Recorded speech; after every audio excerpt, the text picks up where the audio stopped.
አብዛኛዎቹ የንግድ ባንኮች ትርፍ በትርፍ በሆኑበት በዚህ ባሳለፍነው የበጀት ዓመት አንድ ባንክ በተቃራኒው እንደቆመ ከሰሞኑ ተሰምቷል።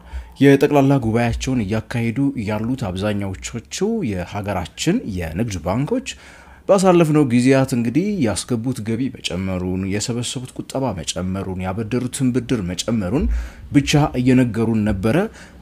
ጠቅላላ ኦዲት የተደረገ ፋይናንሻል ስቴትመንቶቻቸው ግን አሁን በዚህ በተጠቀሰው ወር ጀምሮ በስፋት እየተለቀቀ መሆኑን እንዲሁ ደግሞ ሁላችንም መመልከት ችለናል። የተለያዩ ቪዲዮዎችም ሰርቻለሁ። ዛሬ ልሰራላችሁ ያሰብኩት አንድ ባንክና ከሰሞኑ በዚህ ባሳለፍነው ሳምንት ጠቅላላ ጉባኤውን ያደረገው ባንክ ደግሞ እንግዲህ ለኪሳራ መዳረጉን የፋይናንሻል ሪፖርቱ ያመለክታል። ይህ ባንክ ለመሆኑ ማን ነው? ምንድነውስ የተፈጠረው? ለኪሳራ የተዳረገው በማኔጅመንት ቅሌት በከፍተኛ ሁኔታ ባሳለፍነው ዓመት ሲናጥ የነበረው ባንክ ማን ነው? ምንስ ተፈጠረ? አብረን እንመለከተዋለን። ይህ ንጋት ፖስት ነው። ፋይናንስ ቢዝነስና ካፒታል ማርኬትን እንደ ሁሉ ጊዜው እዚህ ቻናል ላይ እናወራለን። ታዲያ ቻናሉን እስካሁን ድረስ ሰብስክራይብ ካላረጋችሁ የደወል ምልክቷን በመጫን ተቀላቀሉን እያልኩኝ በዚሁ ወደ ዛሬው ቪዲዮ የምገባ ነው የሚሆነው።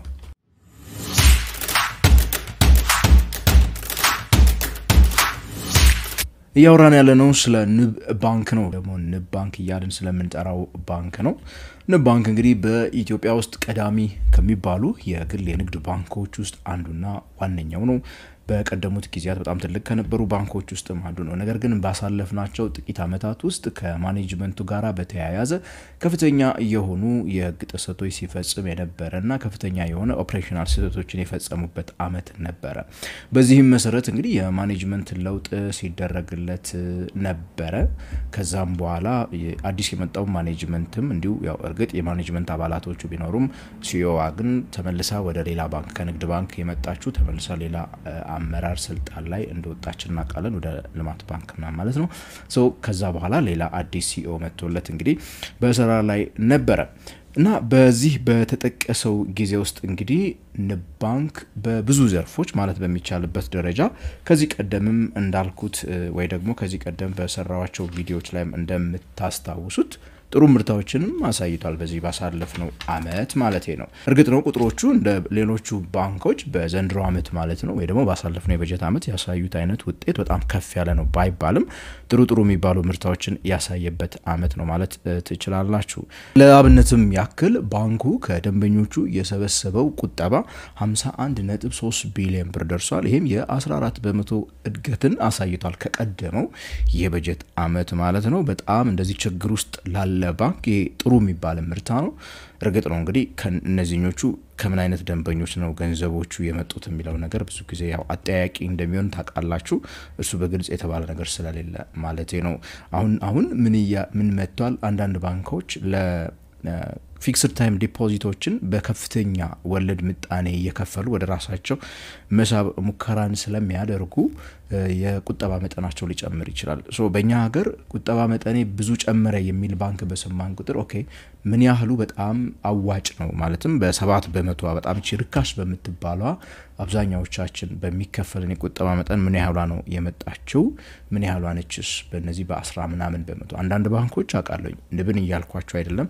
ነገር ግን በባንኪንግ ሴክተር ውስጥ አሁን የተለመዱ የወለድ ምጣኔዎች አሉ። እንደየብሩ መጠን 18% የሚከፍሉ እንዳሉ ሰምቻለሁ።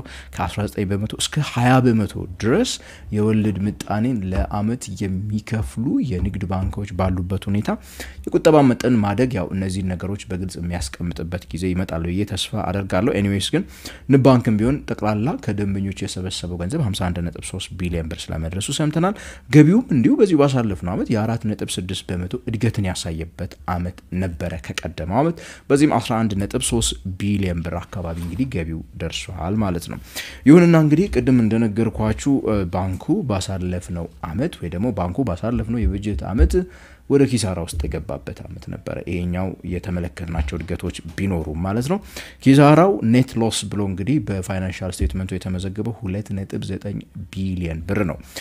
በነገራችን ላይ ባንኩ ወደ 4.4 ቢሊዮን የሚጠጋ ገንዘብ ከዶላር ጋር በተያያዘ ግብይት ነው የከሰረው። ከዛ ባለፈው ወደ 348 ሚሊዮን ብር የሚቆጠር ገንዘብ ደግሞ ለተቆጣጣሪ አካላት በቅጣት መልኩ እንዳስገባ ነው ለተፈጸሙ የህግ ጥሰቶች ማለት ነው የተነገረው 97.4 ሚሊዮን ብሩ ለደንበኞች በተለይ ከባንክ ወደ ባንክ ገንዘብ ትራንስፈር የምናደርግበት ይሄ RTGS የሚባለው ሲስተም ላይ በትክክሉ ባለመስራቱ ወይ ደግሞ ሰዎች ገንዘባቸውን በሚፈልጉበት ጊዜ ባለማስተላለፉ የ97.4 ሚሊዮን ብር ቅጣት ገጥሞት ነበር ማለት ነው ሶ እነዚህ ቁጥሮች ናቸው እንግዲህ ተደማምረው እንደነገርኳችሁ ባንኩን ኪሳራ ውስጥ የከተቱት በዚህ በ2024-25 የፈረንጆቹ አመት ጁን 30 በተጠናቀቀው የበጀት አመቱ ማለት ነው ከዚህ ቀደም ሰምታችሁ ሊሆን ይችላል እንግዲህ ብሔራዊ ባንክ ይፋ እንዳደረገው የቀድሞ የንብ ባንክ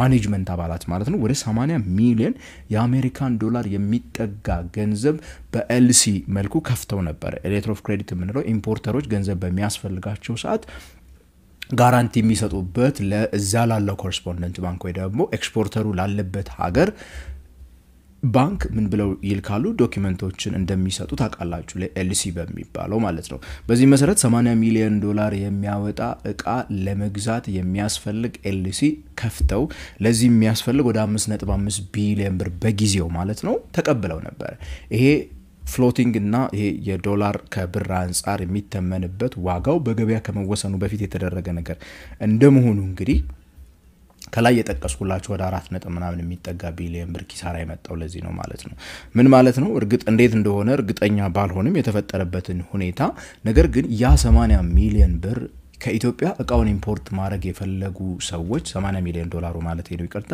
ኢትዮጵያ ውስጥ ኢምፖርት ያደረጉ ሰዎች እቃው ከደረሳቸው በኋላ ይሄኛው ኢትዮጵያ ውስጥ ያለው ንብ ባንክና ኤክስፖርተሩ ያለበት ለምሳሌ ቻይና ኦር ቱርክ ያለው ባንክ እነዛ ሁለቱ ናቸው የሚነጋገሩት ንብ ባንክ ለነሱ ገንዘቡን መክፈል ይኖርበታል በዩኤስዲ ማለት ነው ሶ ያንን በጊዜው ስላልነበረው ያንን እዳውን ከፍሏል አሁን ነገር ግን ያን እዳውን አሁን ባለው የኢትዮጵያ ብር ኤክስቼንጅ ስታሰሉት 12 ቢሊዮን ብር የሚያወጣ ዶላር ነው ከፍሎ ለባለ ቤቶቹ መክፈል የሚጠበቅበት ወይ ደግሞ ኤልሲ ለላከላቸው ማለት ነው እርግጥ በነበረበን 12 ቢሊዮን አሁን ዛሬ ባለው አይነት ከሄደ ነው ወደ 11-10 ቢሊዮን ድረስ ግን ያው መሆኑ ግልጽ ነው ማለት ነው ሶ ባንኩ እንግዲህ በዚህ ባሳለፍነው አመት ብዙ ባንኮች እንደምታውቁት ከዶላር ጋር በነበረው ይሄ መዋዠቅ ጋራ ወይ ደግሞ በገበያ እንዲወሰን ከመደረጉ ጋራ በጣም የተጠቀሙበት አመት ነበር እስካሁን ድረስ በሪፖርት ከወጡት ውስጥ ከሱ አብዛኛዎቹ ገቢ ያገኙበት አመት እንጂ ለኪሳራ የተዳረገ የመጀመሪያውን ባንክ ነው እንግዲህ ዛሬ ገና እየሰማ ነው ማለት ነው ከአኑዋል ሪፖርት ማለት ነው ሌሎች ባንኮች አብዛኛዎቹ ያተረፉበት አመት እንደመሆኑ የሚታወስ ነው ከዛ ባለፈ እንግዲህ የባንኩ ኢኩዊቲ ወይ ደግሞ ባለ አክሲዮኖች በባንክ ውስጥ ያላቸው የነሱ ሀብት ካፒታል ማለት ነው የነሱ ካፒታል የተከፈለው ሳይሆን ጠቅላላ የተከፈለውን ጨምሮ አንድ ላይ ያለው ካፒታል ከዚህ ቀደም ባሳለፍነው የበጀት አመት 10.4 ነበር አሁን ግን ወደ 7.5 ቢሊዮን ወርዷል ይሄም ቅድም የጠቀስኩላችሁን ቅጣቶች እነዛን ከአካላት የወሰዱትንና መመለስ ያልቻሉትን ወይ ደግሞ በዶላር መክፈል ያልቻሉትን ገንዘብ እነዚህ ነገሮች ከመመለሳቸው ጋር ተያይዞ እንግዲህ በዚህ መልኩ ቀንሷል ማለት ነው የንብ ባንክ ጠቅላላ ያለው ኢኩዊቲ ማለት ነው ሶ በተለይ የዶላር ገበያው በገበያ እንዲወሰን መደረጉን እንደ አንድ ምክንያትነት ማኔጅመንቱ ማንስቷል ለተፈጠረው በዚህ አመት ምንም አይነት ትርፍ ክፍልም እንደማይደርሳቸው እንዲሁ ታውቋል እነዚህ ነገሮች በርግጥ ነው ያው ጥንቃቄን ያልተሞላ ሂደት ውስጥ የሚገቡ ባንኮች በተለይ በብር ያለችውን ዲፖዚት ለማግኘት ሲሉ የሆነ ጊዜ ኤልሲ እየከፈቱ በሌሎች ሀገሮች ላይ ኤልሲያቸውን ራሱ የማይቀበሉ ባንኮች የተፈጠሩበት ዘመን ነበርኛው ሀገር ውስጥ ማለት ነው እንደዚህ አይነት ባንኮች ማለት ነው እና እንግዲህ እነዚህ በጣም ጥንቃቄ የሚያስፈልጋቸው ነገሮች መሆናቸው ተመልክተናል በባንኮችም ደረጃ ቢሆን እንግዲህ ኪሳራ የሚባለው ነገር መዳከም የሚባለው ነገር ይሄ ስትራክቸራል የሆኑ ችግሮች እስካልተቀረፉ ድረስ ከፍተኛ የሆነ ተቆጣጣሪ እስካሌለ ድረስ የህዝብ ገንዘብ እጃቸው ላይ ያሉ እነዚህ የፋይናንስ ተቋማት ለችግር ሊጋለጡ እንደሚችሉ ማሳያ የሚመስል አይነት ውጤት ነው በንብ ባንክ የተመለከተ ነው በሚቀጥለው አመት እንግዲህ እንዴት ያገግማል ምን ይሆናል የሚለው ነገር አብረን የምንመለከተው ነው የሚሆነው የተወደዳችሁና የተከበራችሁ ተመልካቾቼ እስቲ እናንተ ደግሞ አስተያየትና ጥያቄዎቻችሁን ኮሜንት ሴክሽን ላይ ጻፉልኝ የንብ ባንክ ባለ አክሲዮኖች ከሆናችሁ ደግሞ በስብሰባው ላይ የነበረው ሙድ ምን ይመስል ነበር ምን አወራችሁ እንዴትስ ምን አይነት ነገሮች ስለወደፊት ለመስራት አሰቡ የሚለውን ነገር ንገሩን እያልኩኝ በቀጣይ በሌላ ቪዲዮ እስከምንገናኝ ድረስ ከንጋት ፖስት ታዲያ የምሰናበታችሁ ነኝ ገሜ ብራውን ነኝ